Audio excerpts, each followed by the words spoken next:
Bonjour à tous et bienvenue pour cette nouvelle conférence en ligne. Donc, je vais me présenter. Je suis Chloé Bache, experte formatrice chez Julie Solutions et ancienne assistante dentaire. Nous sommes aujourd'hui accompagnés de Christopher. Donc, je vais laisser se présenter. Donc, bonjour, je suis Christopher Morizot. Je serai votre expert ClickDoc pour cette formation. Quelques petits mots par rapport à ClickDoc. On appartient au groupe CompuGroup Médical, qui est le leader de la e-santé en Europe. Nous avons décidé de mettre à disposition notre plateforme de téléconsultation pour l'ensemble des praticiens, et ce, à titre gratuit pendant la crise du coronavirus. Sachez qu'aujourd'hui, il y a à peu près 18 000 personnes qui utilisent notre plateforme en France et plus de 80 000 en Europe. Donc, merci Christopher pour cette présentation. Donc, pour petit rappel, donc Christopher prendra la parole tout à l'heure pour vraiment vous expliquer comment fonctionne la téléconsultation avec ClickDoc. Donc, on commence de suite déjà avec le titre de cette conférence. Donc, vous avez bien pu comprendre, on va parler de la téléconsultation et quelle place dans votre nouvelle organisation post-confinement pourrait-on lui accorder. Donc, on va commencer de suite avec une petite introduction. Effectivement, dans le contexte actuel, nous constatons un boom des consultations à distance. Recommandées pour la prise en charge des urgences dentaires, ces téléconsultations permettent de prévenir la transmission du virus et d'effectuer certains rendez-vous à distance, en évitant en fait tout déplacement inutile. Et si ce mode de consultation renforçait votre relation patient et optimisait une gestion du planning par la même occasion. Donc, c'est ce qu'on va voir pendant cette conférence. On aura plusieurs points. La téléconsultation dans le contexte actuel de la crise, donc vraiment le contexte actuel et la téléconsultation, c'est ce qu'on va voir en premier. Les bénéfices de la téléconsultation lors de votre reprise. Qu'est-ce que la solution ClickDoc et comment l'utiliser? Donc, c'est la partie qu'on verra avec Christopher et les avantages de ClickDoc. Il y aura une partie questions-réponses, donc n'hésitez pas sur la droite de votre écran, vous pouvez tout à fait poser vos questions tout au long de la conférence et on pourra y répondre à la fin de cette conférence. Donc, on va commencer de suite avec notre premier slide, la téléconsultation, donc le contexte actuel. Effectivement, dans ce contexte de Covid et pour répondre aux prérogatives de la distanciation sociale, la téléconsultation a été largement déployée et adoptée à la fois par les médecins et les patients. Le démarrage officiel en fait des téléconsultations est très récent. Il s'est fait à partir donc, du 15 septembre 2018, mais cependant dans un contexte assez restreint. On va pouvoir en fait voir ces téléconsultations possibles uniquement avec le médecin traitant ou avec un médecin que le patient avait pu consulter au cours des 12 derniers mois. Donc, c'était assez strict et assez restreint au niveau de ces téléconsultations. Cependant, depuis donc le 10 mars 2020, il y a eu un assouplissement des règles, donc afin de répondre aussi au mieux aux contraintes liées au Covid-19. Effectivement, la sécurité sociale prend désormais en charge toute téléconsultation avec un professionnel de santé, que ce dernier soit le médecin traitant ou non, avec un remboursement à 100% en cas de suspicion du coronavirus. Donc, un nouveau pas a encore été franchi, donc le 4 avril 2020, puisque le ministère des Solidarités et de la Santé autorise la téléconsultation par téléphone pour les patients qui sont dépourvus de moyens de connexion en vidéo. Ces consultations vont être réservées aux patients atteints ou suspectés, par exemple, de Covid-19 ou encore d'une affection longue durée ou pour les patients qui sont plus âgés, donc de 70 ans. Sans moyens vidéo, donc les téléconsultations seront quand même prises en charge comme les autres téléconsultations dans le cadre de la crise sanitaire. On va voir ensuite quelques chiffres. Effectivement, donc depuis le début de la crise, à fortiori du confinement, on assiste à un véritable boom des téléconsultations. En mars, c'est plus de 600 000 consultations qui ont été enregistrées par l'assurance maladie. En avril, le cap du million de téléconsultations a été franchi. Effectivement, il y a aussi le contexte actuel qui fait que ce chiffre est assez impressionnant. Ces données sont toujours selon l'assurance maladie, donc il les a transmises le jeudi 23 avril. On voit donc que le volume de consultations a été multiplié par 15 en mars, au mois de mars, et par 25 au mois d'avril. À titre de comparaison, pour information, en février, on était à 40 000 téléconsultations. Donc, vraiment, ce chiffre a, si on peut dire, explosé. D'une pratique assez marginale, la télésanté s'est complètement affirmée au cours des 2 derniers mois. Le recours massif aux téléconsultations est dû à aussi l'engagement massif des médecins. Un tiers d'entre eux ont adopté cette pratique, répondant ainsi aussi aux consignes des autorités de santé qui donc avisaient les Français de privilégier la téléconsultation contre plutôt le face-à-face, c'est-à-dire les rendez-vous comme ce sont en cabinet, même dentaire.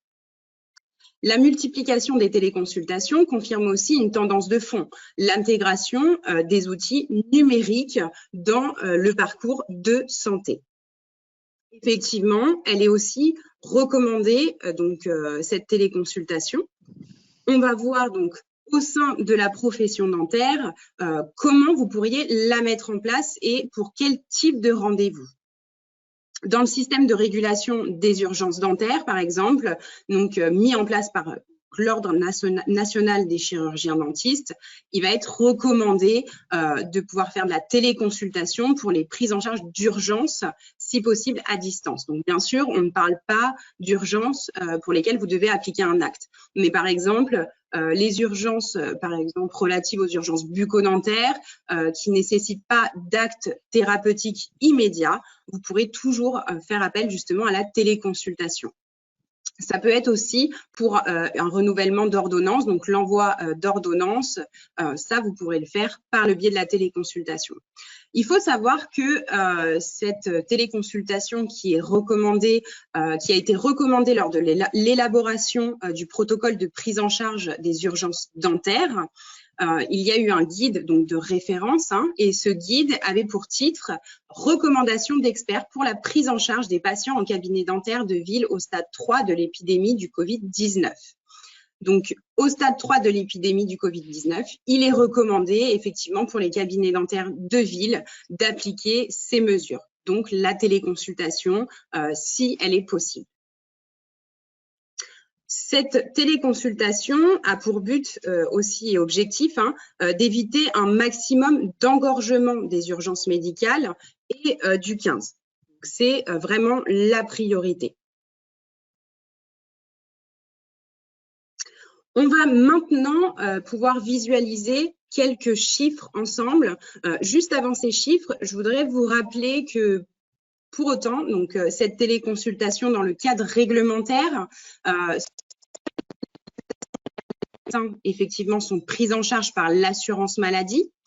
Ce cadre a été élargi en fait via les dispositions d'urgence pendant la période du Covid-19, mais les chirurgiens dentistes n'en font pas partie. La recommandation pour les dentistes est donc de rester joignables par téléphone, mais ils ne peuvent pas facturer une téléconsultation. Ce n'est actuellement pas réglementé en fait pour le moment. Cependant, donc, en revanche, pour la profession dentaire, il faut savoir qu'il y a des groupes de travail qui ont débuté il y a à peu près 1 an. Un premier groupe de travail relatif à la télémédecine dentaire a eu lieu le vendredi 9 mars 2019. Mais cela n'a pas encore abouti. On sait également, ça c'est important, que des négociations sont à nouveau en cours. Et d'ailleurs, certains syndicats ont demandé à l'assurance maladie la prise en charge des actes de téléconsultation. Donc, il n'est pas complètement impensable de constater une accélération de la prise en charge de la téléconsultation dentaire et son inscription dans la convention dentaire. D'ailleurs, effectivement, on voit que beaucoup de chirurgiens dentistes s'intéressent à la question de téléconsultation. Vous en faites partie si vous suivez cette conférence. On a pu même, donc ce que vous visualisez à l'écran, faire un petit sondage pour avoir des informations. Donc, on verra sur cet écran qu'on a à peu près 65% des répondants qui n'ont pas forcément utilisé la téléconsultation pendant cette crise. mais que 52,5% pensent y avoir recours et 35% ne savent pas encore. Ces avantages sont perçus par une large majorité, donc 80,25% jugent la téléconsultation pratique, 70% la jugent en fait très simple. On aura aussi un autre chiffre, donc 92,5% trouvent que cette solution permet de garder le lien. Effectivement, donc la première attention, c'est de garder le lien avec votre patient, donc c'est très important, surtout dans cette situation de crise. Et 77,5% y voient un gain de temps. Donc, beaucoup ne sont pas encore lancés, mais ils pensent. Donc ça, c'est vraiment de votre côté, donc praticien. Donc, on a pu recueillir ces chiffres qui sont vraiment réels. Donc, on voit que les chiffres sont quand même très intéressants. On passe ensuite à une autre partie, c'est du côté des patients. Effectivement, on va voir donc sur ces chiffres que vous pouvez visualiser maintenant que c'est issu en fait d'une enquête qui a été réalisée en janvier auprès de 10 018 Français, pardon. Donc cette source, c'est Harris Interactive, donc c'est une vraie enquête, encore une fois. Donc on voit que la majorité des Français, soit 63%, se disent favorables au développement des téléconsultations. Donc, c'est quand même important. Les principaux motifs à l'utilisation de la télémédecine, donc comme on l'indiquait tout à l'heure, ce serait pour renouveler une ordonnance de médicaments ou encore demander un conseil médical et lorsqu'on est loin de chez soi. Donc, effectivement, lorsqu'on est loin de chez soi, on peut toujours avoir, avoir recours à la téléconsultation pour avoir un conseil ou encore un renouvellement d'ordonnance. On passe au second slide, donc Stop Covid. Depuis effectivement janvier 2019, après cette crise sanitaire, on va se dire nul doute que ces chiffres ont évolué en faveur du déploiement de la télémédecine. Donc c'était aussi pour faire un petit point par rapport aux chiffres qu'on a pu voir. On verra donc que la téléconsultation était déjà utilisée, mais que cette crise sanitaire va faire que de l'amplifier. Donc, on va pouvoir analyser les avantages de la téléconsultation lors de la réouverture prochaine de votre cabinet dentaire. Donc, effectivement, le déconfinement est prévu au 11 mai, mais cela ne sera pas synonyme de l'arrêt de la circulation du virus. Donc, pourquoi pas la téléconsultation qui va permettre de conserver certains avantages. Les avantages. Donc, effectivement, la téléconsultation se veut rassurante. Cela va pouvoir apporter une réponse pour la sécurité de votre personnel soignant, mais aussi des patients. Donc, vous pourrez proposer la téléconsultation qui va permettre de prévenir la transmission du virus et d'effectuer certains soins à distance en évitant les déplacements inutiles. Donc, c'est vrai que le fait de faire une téléconsultation, donc on le verra tout à l'heure, on va identifier plusieurs groupes de patients. Donc, ça, on va le voir juste après. Ça peut rassurer votre équipe, mais aussi les patients qui vont être peut-être en salle d'attente pour éviter qu'il y ait trop de monde en salle d'attente. Donc, ça peut être un moyen de proposer une relation bien plus rassurante à votre patient. On va voir aussi que la téléconsultation va vous permettre d'avoir une certaine flexibilité dans votre organisation de réouverture. Effectivement, une source de flexibilité dans votre organisation. Pourquoi? Car la téléconsultation peut être faite entre deux rendez-vous. Effectivement, comme vous le savez, vous avez pu voir qu'entre chaque patient, il va falloir laisser un temps minimum d'aération et en tout cas de nettoyage de 15 minutes. Pourquoi pas profiter en fait de ces 15 minutes pour avoir recours à la téléconsultation. Donc, pendant que l'assistante nettoie et aère la salle, vous pouvez tout à fait vous mettre dans une autre pièce pour faire votre téléconsultation. Ce qui vous permet de combler en fait les espaces entre deux rendez-vous et donc éviter d'avoir ces temps qui sont non productifs. On va parler aussi de facilité au niveau de l'organisation de votre planning. Effectivement, comme vous pouvez le voir ici, on va avoir donc un tableau qui va répertorier 4 types de groupes de patients. Donc, le groupe A va concerner les patients qui sont sans symptômes évocateurs du Covid-19 et qui ne répondent pas aux caractéristiques des groupes B, C et D, qu'on verra juste après. Ce type de patient, vous pouvez avoir recours aux soins qui sont urgents, donc qui nécessitent une intervention dans les 24 heures, mais aussi aux soins non urgents. Donc peut-être reprendre tous les rendez-vous qui avaient été annulés pour cause du confinement. On va retrouver aussi les patients de catégorie du groupe B. Ce sont des patients qui sont sans symptômes évocateurs du Covid-19, mais qui sans contact à risque, car en fait, ils ont une possibilité de développer une forme grave de la maladie. Donc, sur ces patients, on peut effectuer les soins d'urgence. On peut aussi les recevoir pour les soins qui vont être en cours ou les soins qui ont dû être stoppés. Cependant, il va falloir les recevoir plutôt en début de vacation, donc début de matinée et début d'après-midi, pour éviter en fait tous les croisements avec d'autres patients qui, eux, sont peut-être porteurs sains de la maladie. On va observer un autre type de groupe qui est le groupe C. Ce sont les patients qui sont sans symptômes évocateurs de Covid-19, mais en contact étroit avec une personne avérée Covid-19. Alors, ces patients, vous allez pouvoir les recevoir uniquement pour les soins d'urgence, mais pas pour les soins qui seront non urgents. Ce sera la même chose avec les patients de groupe D, qui sont les patients Covid-19 avérés ou qui présentent des symptômes évocateurs du Covid-19, mais pas forcément encore testés.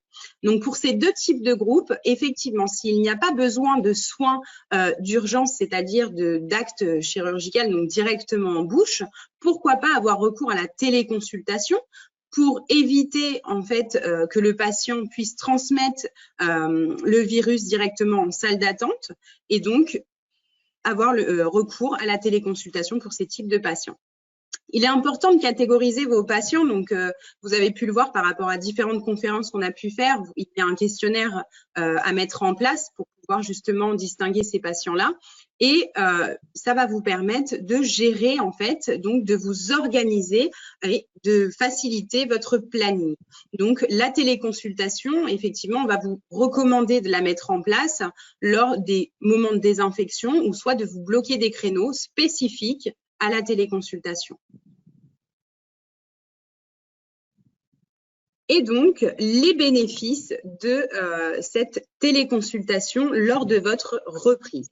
Effectivement, vous allez pouvoir apporter un nouveau service à vos patients. La téléconsultation permet à ces derniers d'accéder plus facilement à une consultation et d'éviter un déplacement, notamment pour les personnes qui sont âgées ou encore handicapées ou bien immobilisées. Vous allez pouvoir répondre aux urgences non programmées, si possible, sans impacter forcément votre agenda. On sait très bien qu'en cabinet, on peut avoir des urgences, on va détecter en amont au téléphone les besoins du patient et on n'a pas forcément besoin de recevoir le patient. On peut tout à fait faire une téléconsultation, on va pouvoir visualiser le patient et peut-être envoyer une ordonnance. Donc vraiment, ça va éviter de mettre des urgences qui ne sont pas programmées sur votre planning. Ensuite, on aura un autre point qui est très important, c'est faciliter l'accès aux soins pour les patients qui sont isolés. Ou encore, transformer des demandes médicales, aujourd'hui réalisées par email ou bien par SMS, en téléconsultation sécurisée. Donc, la téléconsultation comme moyen de prévention dentaire. La prévention particulièrement adaptée à la pratique de la téléconsultation. Et on va pouvoir, donc, comme on l'a vu, gagner en confort et encore en flexibilité dans la pratique avec une possibilité de consulter où et quand vous le souhaitez. Donc, dans le cadre du Covid-19, Julie Solutions met en place à votre disposition gratuitement, donc avec ClickDoc, une solution sécurisée qui va vous permettre de réaliser des téléconsultations. C'est très simple et sécurisé. Cette solution ne nécessite aucune installation et s'utilise avec un simple navigateur pour le professionnel de santé et à partir d'un smartphone, tablette ou encore un ordinateur pour le patient. Je vais passer maintenant la parole à Christopher qui va pouvoir nous montrer comment fonctionne donc cette téléconsultation. Je vous demande juste un petit instant, un temps de manipulation pour que je puisse passer la main à Christopher. Et normalement, ça devrait être bon. Merci Chloé. Est-ce que vous voyez mon écran? Alors oui, on voit, c'est bon. Moi, en tout cas, je le vois, donc je pense que c'est bon pour tout le monde. Si vraiment vous ne le voyez pas, n'hésitez pas à poser des questions, je regarderai au fur et à mesure. Donc, bonjour à tous. Comme je le disais, merci Chloé pour cette présentation de la téléconsultation. Donc, effectivement, l'accès à la plateforme de téléconsultation est très simple. Ici, vous avez le formulaire d'inscription, donc qui est assez rapide et simple à remplir. Il nous faut juste le prénom, le nom, le cabinet, votre identifiant national, un numéro de téléphone et un email, mais ils ne seront en aucun cas communiqués aux patients. C'est uniquement pour pouvoir vous contacter, nous, si on en a besoin. Un identifiant que vous choisirez, un mot de passe que vous devez confirmer. Une fois que tout ça est fait, vous n'avez plus qu'à envoyer ici le formulaire et vous recevrez dans la foulée un email de notre part pour votre inscription. Il faudra simplement confirmer votre email et à ce moment-là, on vous renverra directement sur la plateforme de téléconsultation. Voilà comment elle se présente. Donc, vous voyez, vous avez l'identifiant que vous avez rempli ici et le mot de passe à remplir. Vous pouvez voir que sur la plateforme, il y a un accès patient et un accès praticien. Donc là où nous sommes, c'est sur l'accès praticien. Et si je clique ici, nous passons sur l'accès patient. Donc, une fois que vous avez rempli toutes les données, vous faites connexion.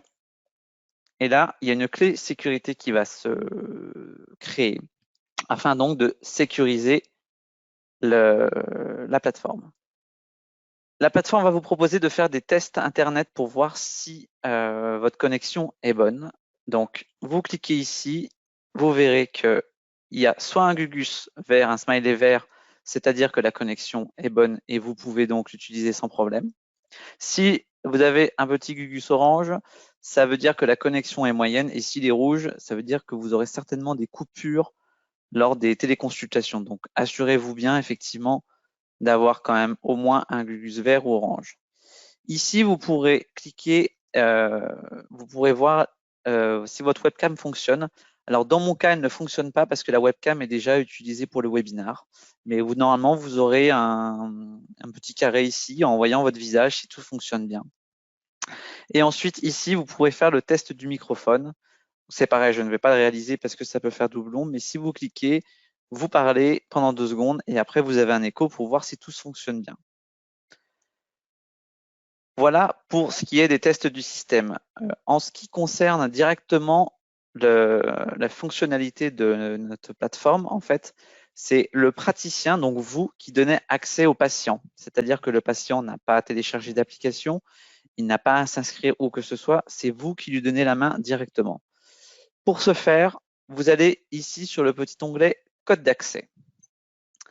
Quand vous êtes sur Code d'accès, excusez-moi, vous voyez ici l'ensemble de vos patients pour qui vous avez déjà créé quelque chose, enfin un accès, pardon. Ici, vous pouvez créer un nouveau code d'accès.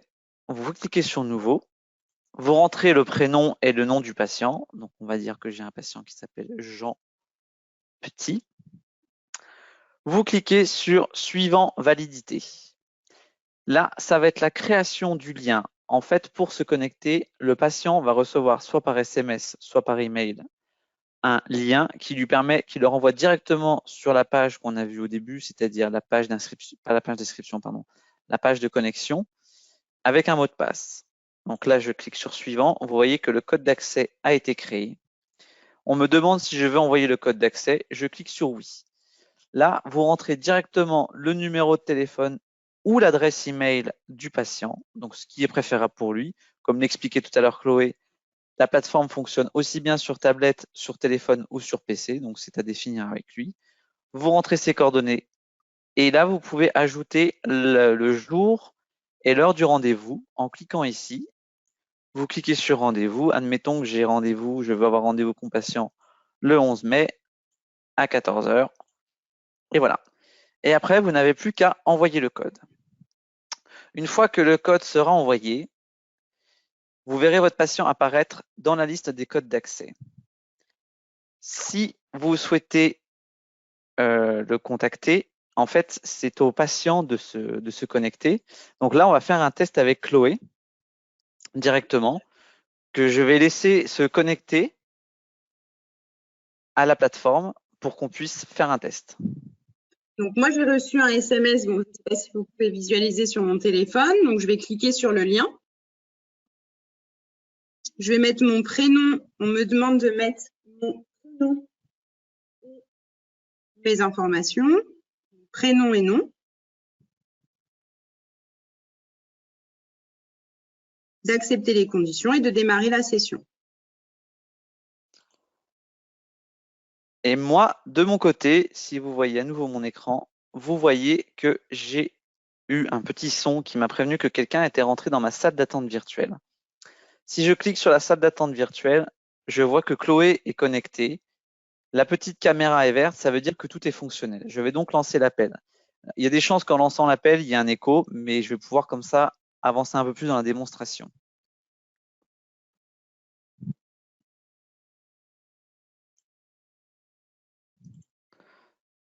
Donc, vous voyez Chloé ici. Pareillement, moi, ma webcam ne fonctionne pas. Alors, elle est fonctionnelle, mais c'est pareil, elle est prise par le webinaire, donc on ne peut pas se voir.